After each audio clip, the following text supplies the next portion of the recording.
done and done quite easily. Delhi has picked up the 2 points. They're still in the race for the playoffs. And Rajasthan and Bangalore are just a little worried now. Rajasthan got 160 on the board for the loss of 6 wickets. And Delhi has got there with 8 wickets and 11 balls still left. Mitchell Marsh, undoubtedly the star of the game today. 89 of 62, and then just miscuing one and top edging it to get out. Deserved that 100. Was not to be, but he had won his team the game by that time. David Warner got to yet another 50. I think he's got about $1.25 of those in this tournament. So he got a 50. And there was a partnership between the two of them after losing the first wicket really early that got Delhi to those 2 points quite easily. And now they're going to do a little bit for their net run rate as well. So all in all, a very good day for Delhi. Not so much for Rajasthan. It's a very good day for all of you, because on Cricbuzz Live, I'm Gaurav Kapur, and with me, I have the stalwarts, Harsha Bhogle and Michael Vaughan. I don't know why I said that so aggressively. I didn't need to. I think, Harsha, it's because I just never saw any aggression in the game today. We saw some good hitting. I mean, one of the sixes that Mitchell Marsh hit, I think it's still in the air. I don't think it's landed yet. And I think they just put 102. It could have been anything. It went that high and that far. It was like what an innings. Here in DY Patil. That's a big crumb. I mean, and you see, the bowler didn't even look where the ball had gone. He knew, okay, this is the batsman's ball. He just walked away. But it just tells you, when this man has his body all obeying him and running properly, he's such a special player. Yeah. And now that he's fit enough to bowl 2 or 3 overs, see what he's contributing to the side. I mean, that innings in the World T20 World Cup final, now batting like this, he's just got to look after his body, and he can do what he wants if he looks after his body. Yeah, I know that. No, the explosion was only that was only Mr. Vaughan worrying about what his football team is doing. Yeah, Michael Vaughan's struggling with the sun. He's having some issues with. I mean, can you imagine? In England, they struggle when there's no sun, and they struggle when there is sun. Yes, I need my shit. Basic science to Michael Vaughan is that unless you are orbiting with the sun, the light will keep changing on your face. Well, the problem, we don't have curtains over here because we don't get sunshine. Yeah. We don't put curtains up because we don't believe that we need them. But now today, 2 days on the tracks on Cricbuzz, I've had sun stop play. Yeah, it's looking good. Don't worry. You're obviously not going to orbit, you're not going to orbit the sun. So it's going to keep changing. Let it. We're liking this J.J. Abrams lighting effect.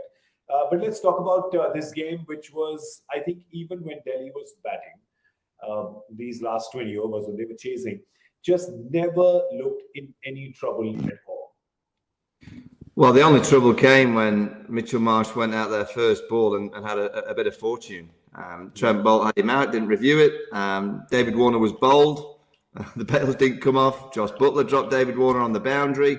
So I think Rajasthan will feel that they've had the chances. But we said it halfway. We're not going to know till the end whether Rajasthan played it right with the bat in hand to get that 160. And looking back now, they didn't play it well enough. They should have gone more aggressive. They should have tried to get the 180, 190. The pitch was better than they probably thought it was going to be. Maybe it got better in the second half of the game. But Rajasthan's approach tonight was very methodical, very data-driven. Just get that number.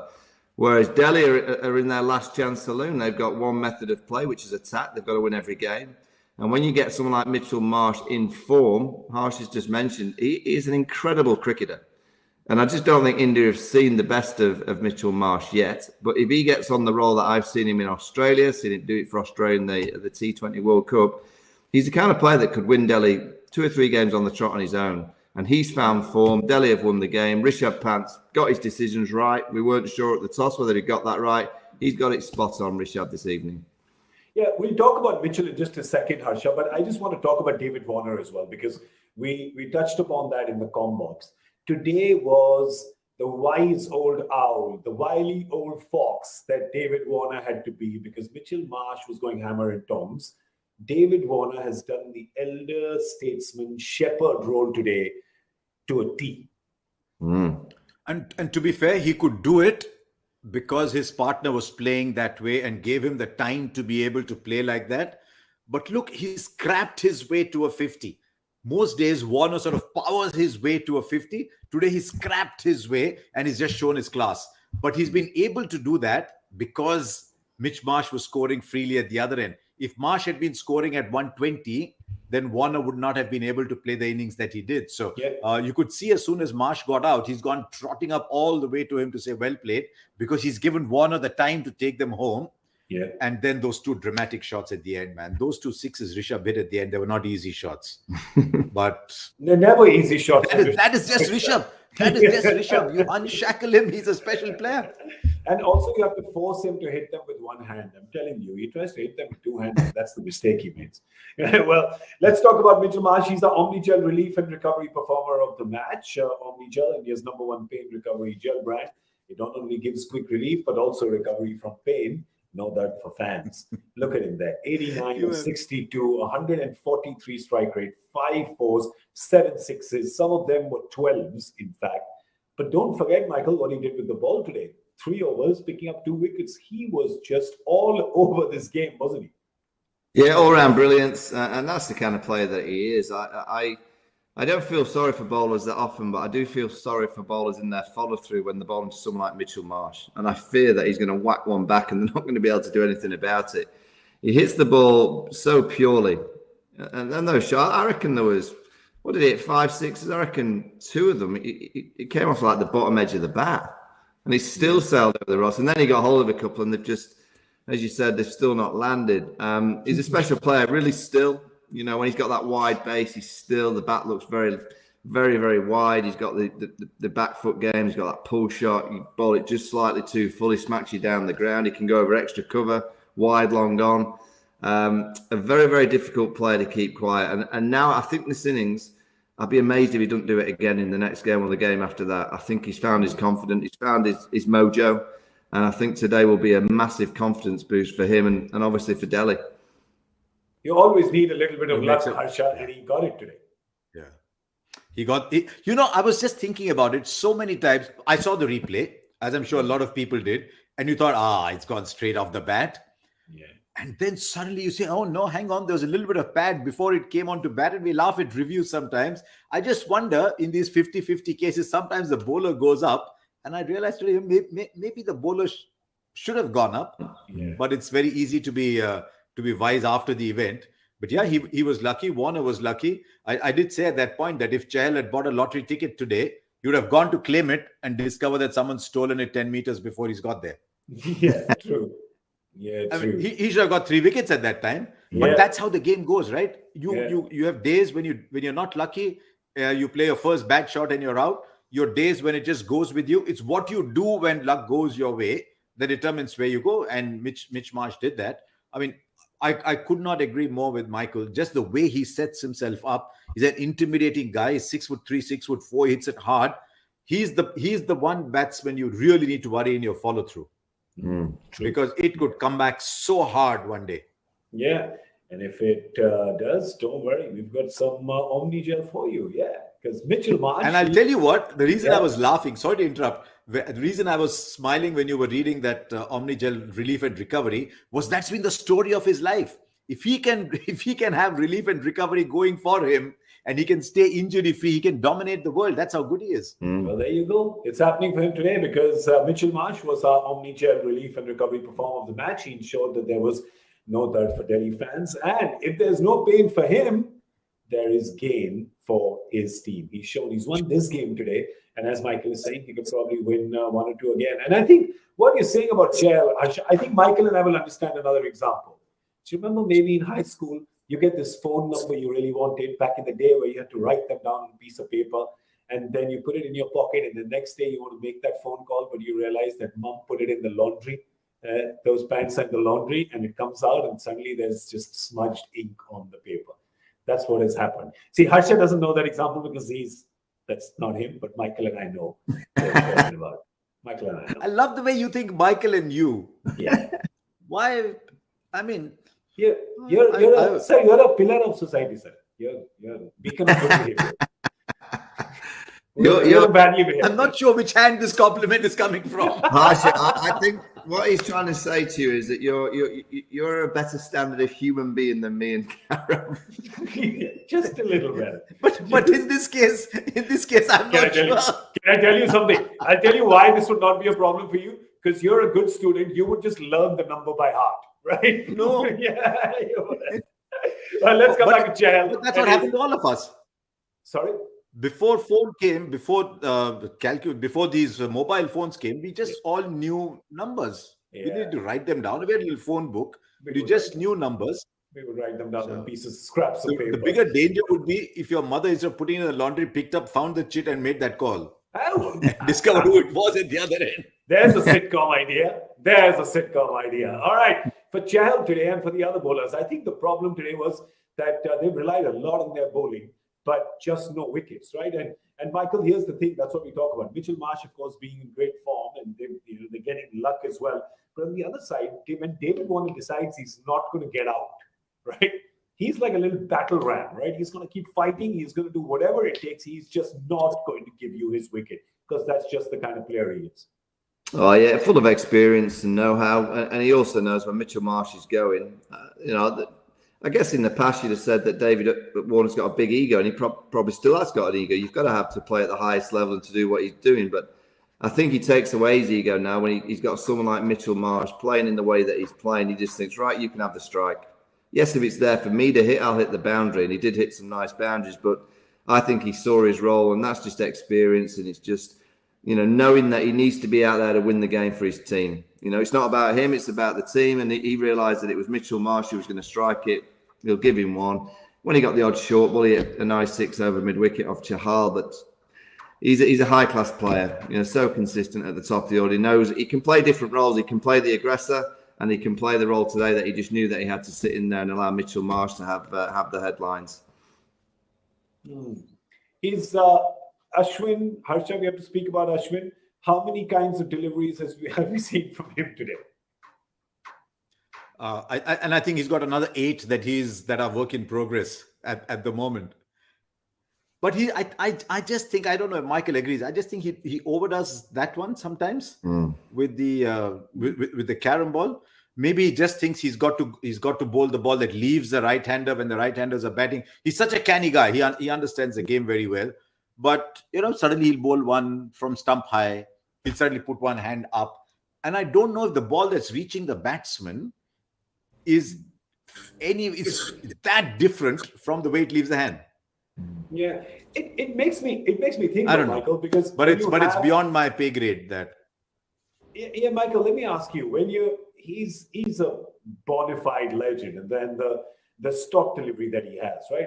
When you've just got such a good one, like.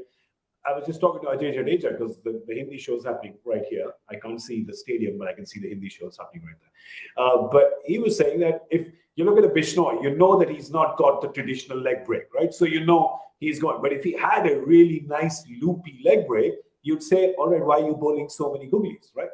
But when you have the traditional one, is he sometimes so smart that he's foxing himself? Well, I think what right-handers are doing against Ashwin now is that they know he's going to bowl probably 2 or 3 of those leg spin deliveries each over. And the more that you bowl that delivery, the more a batter sees it. And the more chances that the next time you bowl it, he'll see it earlier, and then he'll open up that offside. And you saw Mitchell Marsh put one over the stand, into the stand from just over mid-off, because he saw it earlier. He went, I'll just go with the spin and hit it over mid-off. Every time he bowled the off spin, it quite straight and into leg stump. They just knocked it for ones, and I think that's the method that right-handers are looking at against Ashwin. Once the off spinner comes, just work it into that leg side. If you get it just kind of with just enough pace on it, you can nick a 2. If not, you just get a 1. And as soon as he bowls that other one, boom, smack him over the offside. Because a lot of the time, mid-off is up, and there's over extra cover, and mid-off is your boundary option. Or you see it so early, you can play the reverse sweep to it. So he probably might have to reevaluate, because even though he's experienced and he's got all the differences and all the different deliveries, over the course of one IPL, never mind 4 or 5, 6, 7 IPLs, but over the course of one IPL, there's so much data and information that these players have of the player during that IPL. And I just wonder with Ashwin, players are so clever. They see, look at Kuldeep struggled in the last few games because probably players are playing him for the second time. They saw him the first time. Now they go, okay, I've triggered something. Yeah. So you've always got to be a little bit smarter. But I do think that off-spinning delivery that he bowls into the surface, it very rarely goes. Very rarely gets hit. But that other one seems to be getting hit quite regular. Yeah. Well, for Rajasthan today, Harsha, they can look back at this in terms of the bowling effort. They can look back and say, all right, we had an off day, right? And also we had some bad luck. So it's fine. Let's not worry too much about it. It's not every day that Chahal will go for over 10 and over. It's not every day that, Kuldeep will go, everybody. Nobody just had an on day today. They had a bit of bad luck. But they'll have to look at their batting effort with a tighter microscope and with a harsher lens. Yeah. But while we're on that bowling setup, one of their issues is they don't have a bank to bowl at the death. Every team has one bowler, and it's poor young Kuldeep Sen who's been given that role, because you saw what happened to Trent Bolt today again. When the ball was swinging as good as anybody in the world, maybe even better, and then the ball stopped swinging and his last over went for a lot of runs. So they have, and Prasidh Krishna is not is not the best end overs bowler either. He's pretty good up at the start. So going ahead, that might be an issue, and that might mean they need to score more runs. Yeah, that might mean they need to score more runs. True, because Michael, today they'll have to look at the batting and say, all right, wait, while we may have a number in mind, but if things are going our way, we should also make things go our way, because to see what Mitchell Marsh has done at 3, Sanju Samson can't do this at 3. Yeah, no, they got it wrong. That's always in hindsight at the end of the game, but we were speaking about it just at the halfway stage. At the end of the game, we'll decide whether they played well enough and the pitch has deteriorated. Well, the pitch didn't deteriorate. It played quite nicely in the second half, and they needed more aggression. They needed a Sanju Samson style innings. They needed 180, 190, and they settled for that score. And it was very obvious from pretty much the get-go what they were trying to settle for. It was always around the 150, 165 score that they were aiming for. It just wasn't enough. They didn't play with enough aggression. Rajasthan are in that predicament now that they're going to have to win one of the last 2 games, and they're on this little bit of an up and down kind of position where they've played well and then badly, well. There's 2 to go. You won't want to lose your next game, and then leave the last game desperate for that win to get to 16, and then you're probably relying on net run rate. So it's getting to the stage of the tournament where Rajasthan, they don't want to be losing form at this stage, because they've played so well, and this is the time that you want to be picking up all your players playing well. And just at the minute, there's 1 or 2 that are just starting to falter somewhat. Yeah, good thing for them. They play Lucknow next. Lucknow, there you go. Well, I mean, Lucknow got all out yesterday, didn't they? It's fine. They'll play Lucknow. They'll play the Lucknow that played yesterday. They'll be happy to play that Lucknow. Depends on which one shows up. But I'll tell you one thing for sure. Gautam Gambhir will ensure that Lucknow doesn't show up 2 games in a row. That's for sure. Now, did you see that video? Yep. Did you see the video of the little big man talking? He's saying you can't give up. That's right. You can't give up. That's not going to happen. Yeah. All right. So I have a lot of time for Gautam. Yeah, I must admit, I have a lot of time for Gautam. He's definitely the one that did the Knight Riders turn around. He won those 2 titles for them. It was pretty much single-handedly his leadership on and off the field that did it. And he's shepherding the new team to great heights as well. The points table will make Bangalore worry today. They may be 2 points ahead of Delhi, but it's that net run rate. They don't want to tie with anybody, because they will win. And if they win one of the next 2 games, they do get to 16, but they'll have to win that game big, because their net run rate has taken a beating from this mercurial. They have a mercurial season all the time. They win decently. They end up losing 1 or 2 big games in the tournament. They always do that. And that's why their net run rate in the top 5 is the only one that's in negative. So they're going to worry about that a bit. 2 teams that are not going to worry at all are the 2 teams that are playing tomorrow. Because, hey, they got nothing to lose. We're talking about Chennai and Mumbai. That's match 59. They got nothing to worry about. Yeah, they don't. Look at it. Who would have thought? Yeah. Most times you want to find yourself in life in a nothing to lose situation, right? Yeah. I've got nothing to lose, but not if you're bottom of the table. There's a lot to lose. I mean, overall, given the stature of those two teams. But you're right, 9 versus 10. Yeah, 9 versus 10. They've just got to be saying, what can we gain out of this season, and how can we be better next year? Yeah, we've heard today that Jadeja is not available. So Jadeja is not available for the rest of the tournament. Suryakumar Yadav is not available for the rest of the tournament. So those are two big losses for both the teams. But remember, these are now captained by, one was always captained by the captain who's won 5 trophies, and the other was captained by the guy who's won 4 trophies. They're up against each other tomorrow. They're wily captains. You may think that they have nothing to lose, but these two captains, if you look at their record, they don't like losing, Michael, and they've lost a lot this season. So they're going to come out today. Is it today? No, tomorrow. They're going to come out tomorrow, and they're going to say, we need these 2 points because we just want to win. We want to win. We want our fans to be happy. We want our stakeholders, our owners, our players need that confidence. So they're going to come hard at each other because they are also each other's nemesis. Nemesia? Nemesi. Where did that come from? Where did that come from? I don't know what's the plural of nemesis. They're each other's nemesis.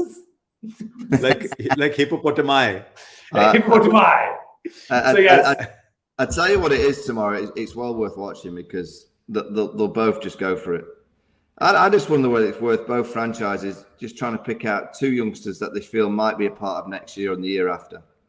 And just give them games. They might. Squad list. Squad list. Bring it out. Let's see who the youngsters are. That's what I really want to see. I want to see. Go on. Hankar Kekar. Want to see Hankar Kekar. Don't know if he's getting a game. Good. We were talking about him. I think, Harsha, we were talking about him before the tournament began as well, right? Yeah, he's the under-19 player, isn't he? I just don't understand why you wouldn't just give these youngsters a couple of games, IPL experience. You just never know; they might just kind of take to it, duck towards a start, and you've got a player for next year. I don't quite see why you play all your senior players. You can't do anything in this year's IPL. So what can you do? You can find 1 or 2 players. So you might as well try 1 or 2 youngsters and just hope. And it's great. It's a great spectacle as well. And it's a great, whatever the kind of Chennai, Mumbai rankings are, and it's very rare that they're in this situation. It's still a big, big game of cricket. And no better way or place to try and blood a youngster is in a big game like this with MS Dhoni as captain. Will he be captain next year? So use it for a youngster to play under MS Dhoni for 1 game. Same with Rohit. So I'd throw a couple of youngsters in each team if I was in charge of the franchises. They could go left field as well. Just put that Chennai team up because you're most likely you think, okay, no Jadeja will play mid Santner, and they've done that for a couple of games. No, when Moin was away, they played Santner. No Jadeja plays Santner. So might be the way to go, especially if the tracks are tired. Look at the overseas players. Yeah, Conway will play. Conway will play for the next 6 years for Chennai Super Kings. So Conway will play. Moin Ali will play. I'm just looking at the bottommost name. We're in the bubble, right? We keep hearing things. We're in the CSK bubble. And we're hearing things about that last name over there. He's got an arm that's lower than Malinga's and he's quick. Matisha Patirana. He's a slinger. He's like Malinga, if anything, with a lower arm than Malinga. No. And they might just say, maybe if not this game, last game, let's throw the kid in. Dwayne Bravo, you want to take a break? Pretorius, you want to take a break? Let's throw this kid in. You will see some of the videos. He comes from here. I don't understand why they wouldn't. Why wouldn't? Why wouldn't you just throw him in and just see? Something different. Just have a look. Just see if he can cope with the stays, the big profile game that it is. They've got nothing to lose. They should play 1 or 2 youngsters. He's coming below Malinga's action, and he's obviously coming below sea level. That'll be interesting to see. Just on the line with what is legal or not. So yeah, a couple of young players, maybe not. But the most important thing here is there is no Ravindra Jadeja. He has had, this is a year that he would like to forget, and this is just one more reason why he'd like to forget it. Michael, first, thrust him to captaincy. As much as they say that he knew before, I don't know. I still have my doubts. But thrust him to captaincy. and then it gets taken away from him. I don't know if he had a say in both those things happening. And then now he's injured. And the games that he did play, 5 wickets, 100 runs, played 10 games, this was not his year, not at all. No, I mean, I don't know what his injury is. I don't know how much he's been affected by the captaincy. I'm not too sure how much he's been affected by bubble life. You got to remember these players are in bubbles, and some players, it's just driving them mad, and they just can't cope with the bubbles and just being restricted. There has to be a question mark over Jadeja's kind of position at Chennai going forward. If it is that he's had a bit of a fallout because of the captaincy, whether he's injured, we'll have to wait and see what that is. But there has to be a question mark of whether it might be coming to kind of the end. Jadeja at Chennai, things come to an end sometimes, and a change might be good for both the franchise and the players. So, this base situation. Yeah. Look, it depends on how he's left. It depends on how he's left. It depends on how much of it is an injury that with only 2 games left, why take a chance? It depends on how much he's unhappy about the captaincy being taken away from him. It also depends on what Michael said. With the bubble life, sometimes your patience tolerance levels get a little lower.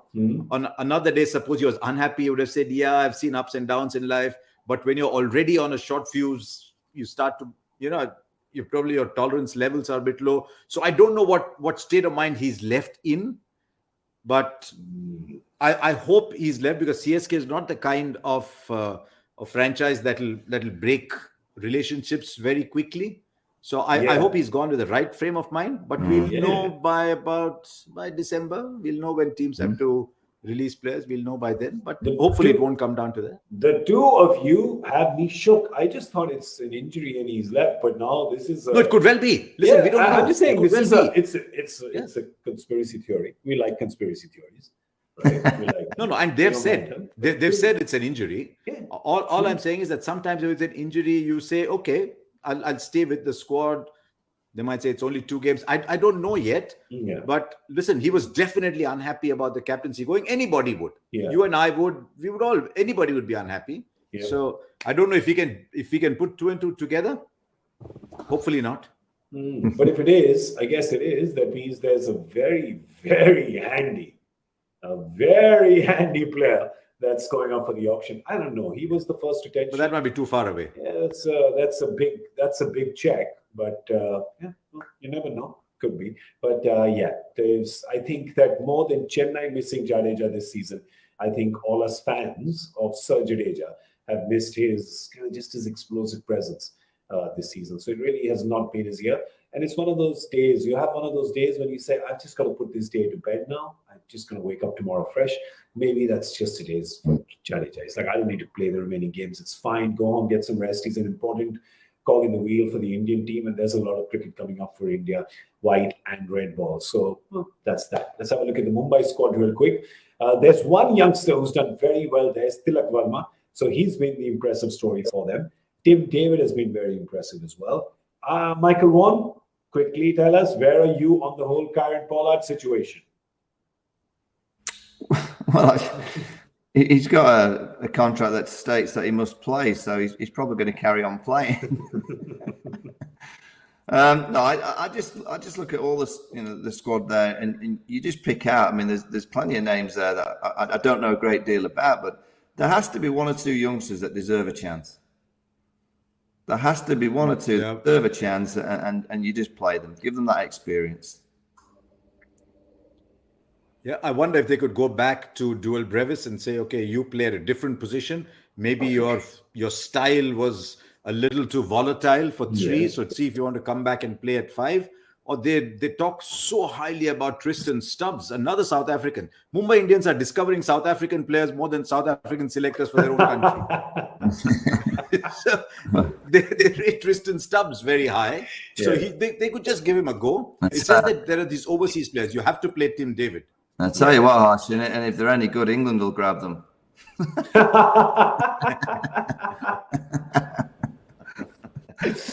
That's right.